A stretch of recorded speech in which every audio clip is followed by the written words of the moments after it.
Welcome back. I hope you are enjoying. Now we are in work-life balance, money segment. We have completed needs and wants with respect to money, and also we have seen usage of a regular, short-term, and long-term usage of money.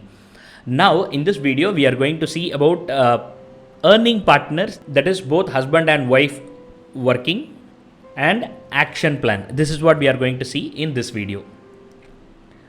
Let's see earning partners.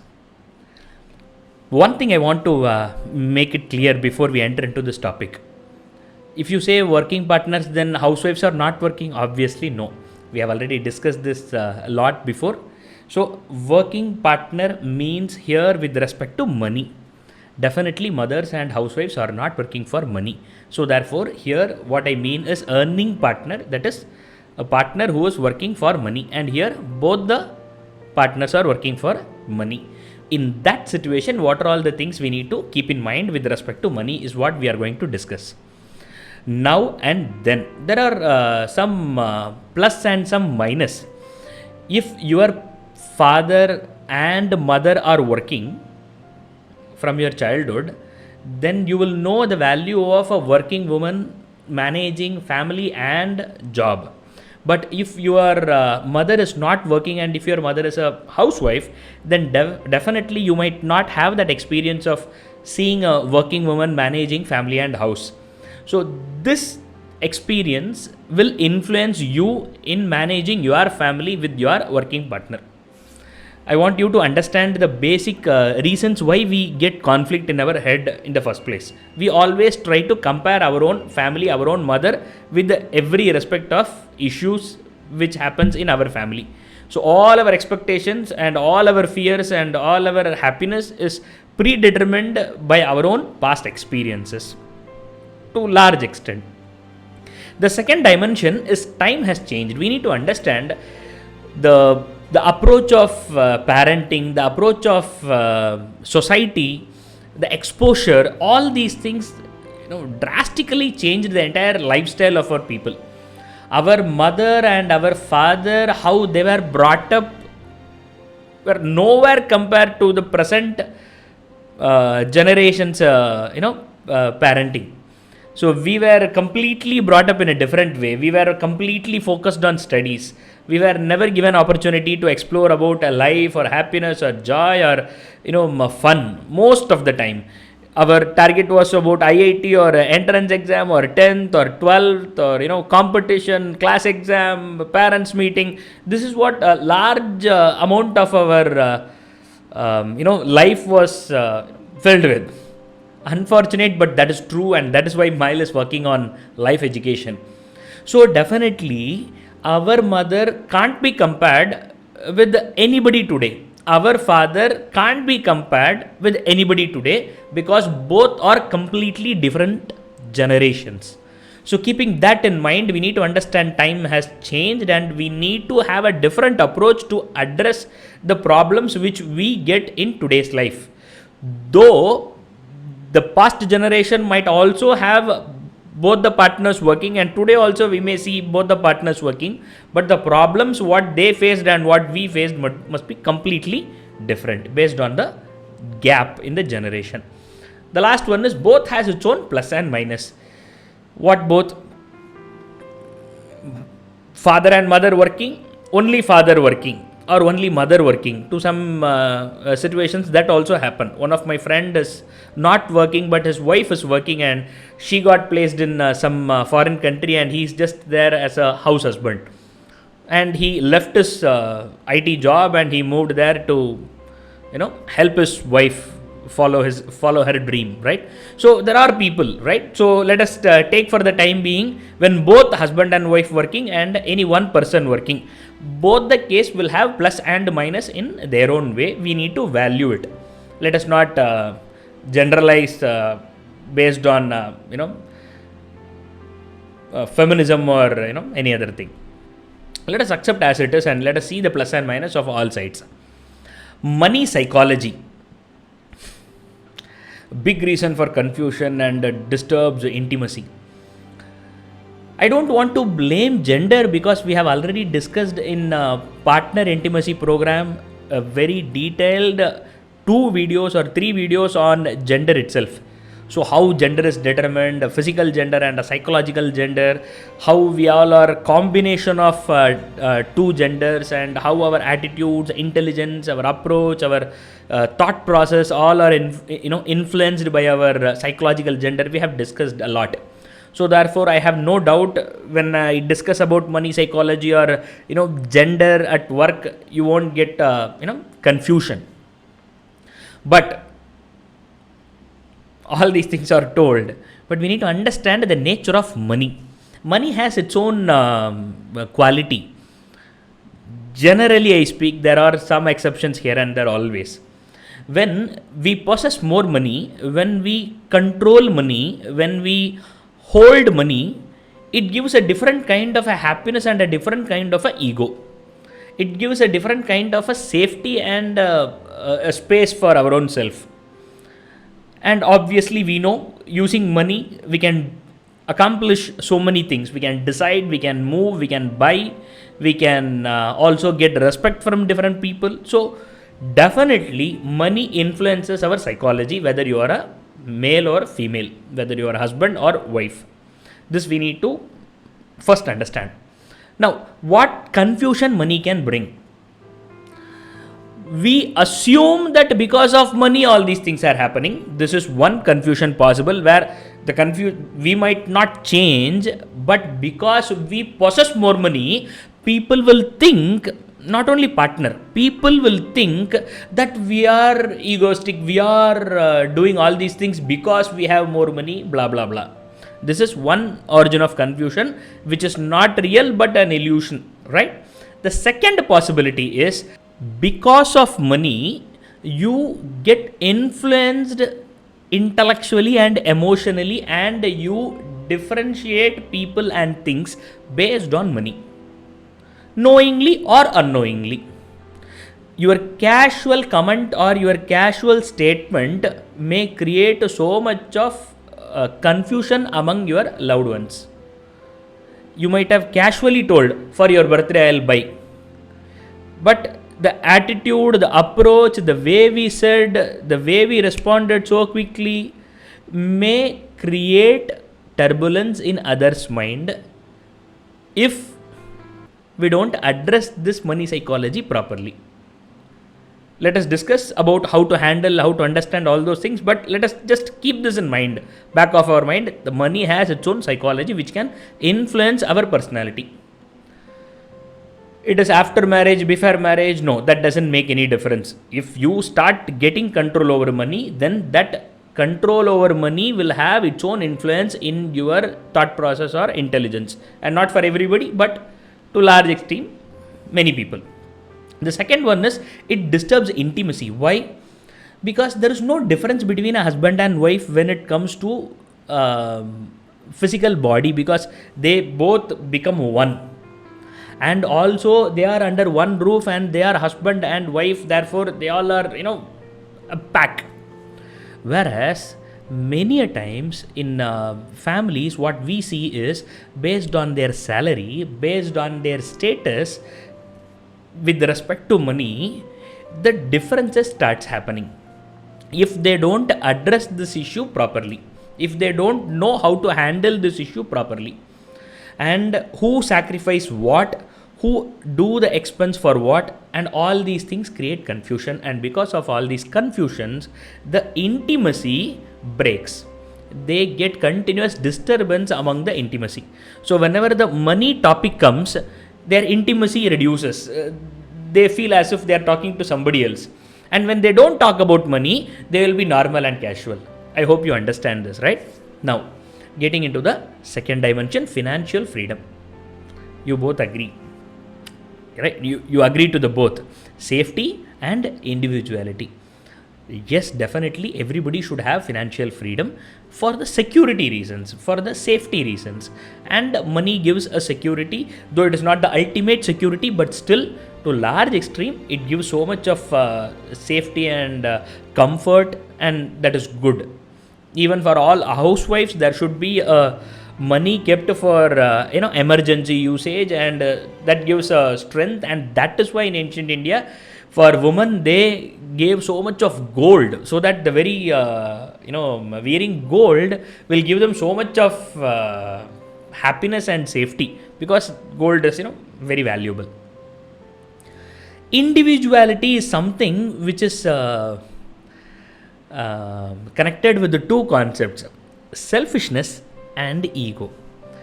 Don't take this otherwise. Selfishness is not bad, ego is not bad, but when it keeps the loved ones little away from us, it is bad. If my selfishness keeps my husband or wife away from me, then the selfishness what I have is bad. If that selfishness is not keeping my partner away, but it is nothing to do with my partner, then it is okay. Then it is not harmful. Ego is an inbuilt factor in every living creature, and ego is not a bad quality as such. The philosophical ego is not what we are talking here. Ego is I, that I-ness. What happens is the financial freedom of utilizing the money the way we want will give us so much of individuality away from our partner. Without our partner's presence, we will have our own individuality as my job, my money. And because of which, ego and selfishness may arise. I repeat, may arise. I am not talking about woman, I am not talking about man, I am talking about anybody. Anybody who has financial freedom will have this. That is why in ancient India, to not get financial freedom in the head, the ancestors used to give the entire salary to mother or wife. Yes, you remember, right? All the old movies, even in your home, you might have seen this. The entire salary they used to give to wife or mother until and unless this online banking came up. So the concept of financial freedom should not be there even if you are a single working partner or both of you are working, because financial freedom creates a diversion. It creates more individuality. Whether only you are working or whether only your partner is working or whether both of you are working, you two should not have individuality away from the other person. Keep this in mind. We will discuss in detail. The last one is power play. This happens regardless of your earning, considering that both of you are working. If you are earning more or less, that doesn't matter. Who has the power to control the other person will happen, and the partner will take decisions or overrule your decision, and a power play will happen. I have seen people where both of them are working, but still the working woman will not have any money with her because all the money goes to her husband, and she every time asks him money for her transport, etc., and she can't buy a single dress by herself, XYZ. So it is not about whether you earn money or not. At the end of the day, the power play happens, and that power play goes based on the survival of the fittest, which is very, very, very ugly, but it happens. And don't always think that when I say power play or survival of the fittest, a male ego, big person, crushing a woman's freedom. No, there are many instances where we see women take full control of a man, and a man struggles to live financially also. Okay, so now let us see the action plan. Let me minimize this.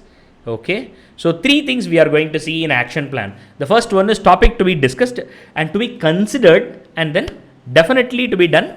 3 or 4 qualities. Let's see the first one, topics to be discussed. Access, decision making and transparency. The first one is access. Who is going to access the bank accounts? Who is going to access the money? these things should be discussed. We need to discuss with our partner. You and your partner should sit and understand the financial literacy. What are all the things are happening in our house? How many what is the expense happening, in which account which money goes? Both should discuss transparently. If you are having your own individual life, then why should we have a family in the first place, right? So if you have any pre-commitments, loan, or you have some debt, or you want to give money to your parents, anything, let it be husband or wife. Husband and wife should discuss all these things together. First, they both should sit and talk about how many bank accounts they have, what are all the loan or debt. In every discussion should be every available money related stuff should be discussed, and access for it. Who is having access, what is the access, ATM, everything should be discussed, so that in case if there is a need, the partner should not be in a position to get confused. I'm telling all these things because there are people, those who, I'll minimize this. There are people, those who never discuss any of these things with their partners, and suddenly, unfortunately, because of any unfortunate incident or accident, when the partner dies, the other partner will have no clue about the financial status of his or her own partner. Where the money is, in which bank, what FD, nothing. They will have no control or understanding about the financial part of the other partner.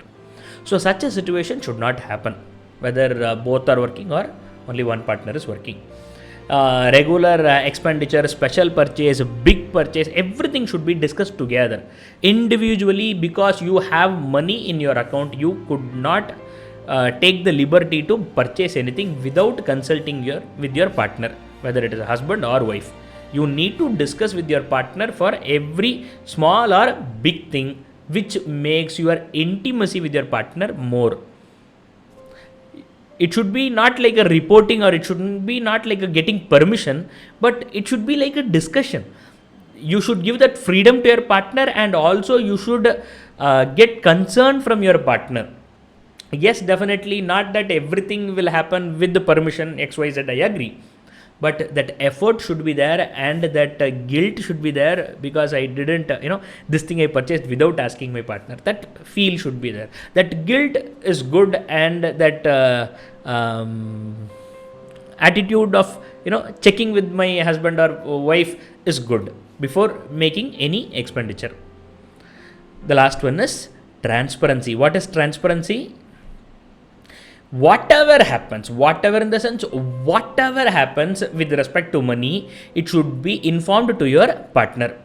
Starting from earning, starting from increment, promotion, loans, not only the loans which you got from someone, but also which you gave to someone, in and out, all types of money transaction. Then investments, you need to inform. There are people, those who invested so many thousands of shares on some very successful company, and in the past 30 years they had no idea where they kept which file what. Now what is the use of all that investment, right? So obviously there should be proper communication with respect to money with your partner. Therefore, not only one or two, but all transactions should be conveyed properly. Then what should be considered? Because these all are ideal, but not all partners can do all these things. They will have their own attitudes, they will have their own prejudice. So that is what we are going to discuss here, because all these ideal couple lifestyle may not happen right away. So you need to wait for a moment where you can pitch in your ideas, or you need to see the journey, and you need to wait for the right moment for initiating the transformation. The first thing what happens is every family will have a family practice. Let's say your father, how he manages money, or mother, how she manages money. Likewise, the partner also will have her or his family's practices, and based on their family practice influence, they will approach the present situation, and because of which we will get into trouble or confusion. And if it is good, if your parents approach is good and you like it is ideal and it is balanced, then you need to value it and you need to preserve it. You can't just say, my father did a very good job, but I am lazy, I don't want to do such a setup of every time discussing, let me do in my own way. No, if that works and if your mother is happy, if your father is happy with what financial design what they had, then you need to preserve it and you need to practice it.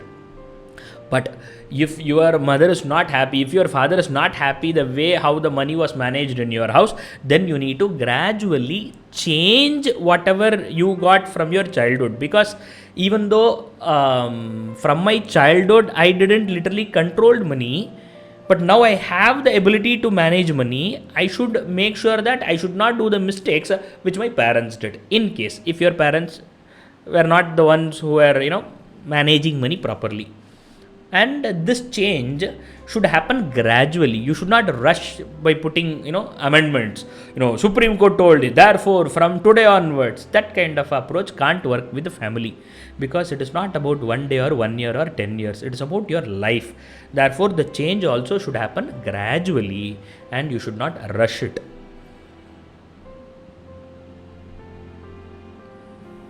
The next one is prejudice.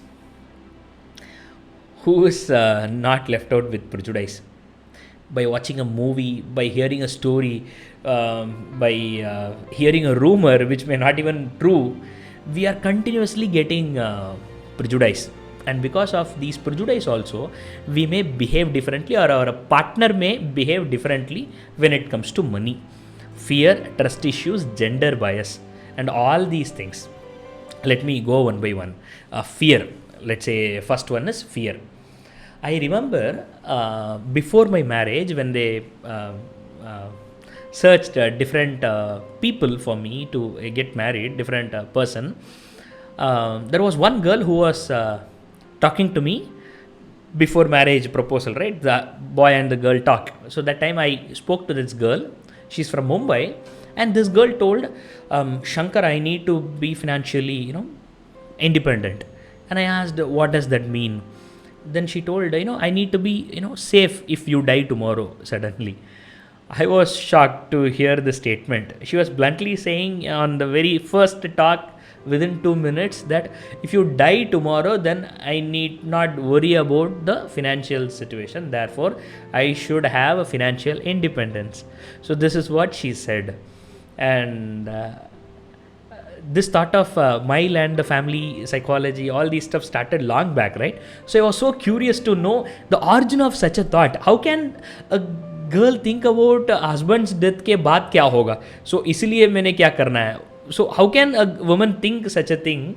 So I asked her, why did you think this? Why did you come to this conclusion in the first place? And then she said that her mother's sister lost her husband within few months of marriage, and husband had never shared any of his account details or money or anything. And within no time, her Mossy, her mother's sister was left out with no money, and she had so much of financial trouble, and different people told different stuff saying that he got money from us, he need to pay this much of money, you need to pay now, blah blah. So because of that story, she got a fear of insecurity. So she started adding after marriage I should have financial freedom. So these kind of fear will create so much of unique distance from you and your partner. So you need to understand first what is the origin of such an approach or such a thought. So it can be fear, it can be trust issues. Yes, definitely trust issue. It is hard to accept, but yes, when I interviewed more than 300 people, what is the major problem which husband and wives are facing today? The first rated 70 to 80% of the people unanimously told trust issues is the first. Because people don't talk, people assume, people predict. And because of all these things also, trust issues may happen. Not because you have you deserve to be, you are not trustworthy kind of a statement, but people don't communicate properly. People assume things, people imagine things, and because of which also trust issues happen. And that also could be a reason for not making everything open and coming down to the table and talk openly about money. The third thing is gender bias. It's the ugliest thing ever a human being can have. Yes, more than racism, more than caste, more than religious differences. The worst, the ugliest thing, or the craziest thing, the stupidest thing. I can go on. Is gender biased. Being gender biased can come from their parents, come from their admirers, or even it can come from blood. I tell you, I'm very shocked to see my little one. He is just 2.5 years then, and he started telling, I am a male, you are female. I was surprised how he was getting that much of pride in telling male. Who taught him? Nobody taught. No, I was shocked literally. I told, how dare you talk like this? You can't say like that. What is there in pride to say you are male? Male is nothing, just a gender. And then he accepted. Okay. But later on, after seeing his behavior in multiple situations, I understood there can be a good amount of possibility that even in the blood, not blood in the sense gene or blah blah, but karma from different lives experience, also gender biased attitude can come. So that also can be a reason for not opening up a mutual open talk or a discussion. But only two things can change the situation. One is time, and the second one is wisdom. Definitely when time comes, the trust issues, the gender bias, the fear, everything will go off and people will open up. And wisdom, if they meet a person, or if they read a book, or if they understand the value of pain or death, then also they will change. Then we are going to discuss about nature of change. What we all are saying many times about change will happen. What about change? How will it happen? It can't happen one night. Don't expect your partner to change in one night. Don't expect you to change your entire family structure in one night. Because if anything happens one night, then only one answer: you are lucky. But that doesn't mean that every house will have the same rule. And sometimes it may take decades, sometimes it can take years. It changes to person. So therefore, I want you to have a patient, calm mind to work with the transformation. Every transformation needs consistency. You need to try again and again, whether it is a transformation in you, or whether it is a transformation in your partner, or in your family at large, whatever it is. And this is called Abhyasa Yoga. But let us not discuss now, let us discuss in detail in the future. The second one is, please never do this. Many a times the consistency will be there, but because that consistency will be in a negative way, in a sarcastic way, in a taunting way, people don't want to change intentionally. How will you get up at 5 o'clock? You will never get up at 5 o'clock. Please get up at 5 o'clock. This kind of an approach. You are telling a person to get up at 5 o'clock, and the very next statement you are telling you never get up at 5 o'clock. Now it's a self-contradictory in the first place, and second, you are devaluing the other person. When you devalue a person, when you demotivate a person, you can't call that as a motivation in the first place, right? So you can't call this as a consistency also. If you want the change to happen, first the change should happen in you. And if you changed and now you want to change others in the family, then you should not do this defaming and taunting thing. Why? Because by taunting and by defaming, you make that person accept the nature that if that is what you want, fine, yeah, I am like that. What will do now? I'll not get up. Then what? You will scold. Then what can he do? Can he kill me? No, right? I'll do whatever I want to do. So this thing makes a person to accept the fault and not to transform himself or herself. So therefore, taunting and defaming, or pulling all the failure moments, is not going to help anybody and never motivated anybody. If you want to motivate a person, talk about the positive. If you want to motivate a person, talk about the strength of that person. If you want to motivate a person, give hope. Don't take hope. Okay, so only then transformation will happen, and don't expect the transformation in one night. It can take decades, not decades. Okay. Yes. Let us see the last part. The must have in every family. Every family should do accounting, so that every money, every penny, every single rupee, they will know where exactly it is going, whether the regular expense or whether it is entertainment, whether it is transport, we need to know. So accounting should be there. Whether you repay your money to the loan or bank, or whether you spend on education, whether you spend on transport or travel, anything it may be, some amount of money should be kept as savings without doubt. And the third one is very, very important. All the people in family should have access to emergency money, at least the elders, so that in emergency situation they will know what to do, or when to, how to get money. They should not be in a situation where they have all money but they don't have, liquid money. Then they will be in trouble. So that situation should not happen. There should be some access. It can be a ATM card, or it can be a, some cash in some safety locker in home, anything it could be, but there should be some access to liquid money. So these many things we have seen. Now we are going to see the next video. I hope you liked it. If you have any other thoughts, if you want to add anything to whatever I said, if you feel that I said something wrong, please do comment, feel free, and we have a discussion session where we can discuss, and all the viewers can share their opinion, ask questions. Let us have a wonderful collective growth. Thank you.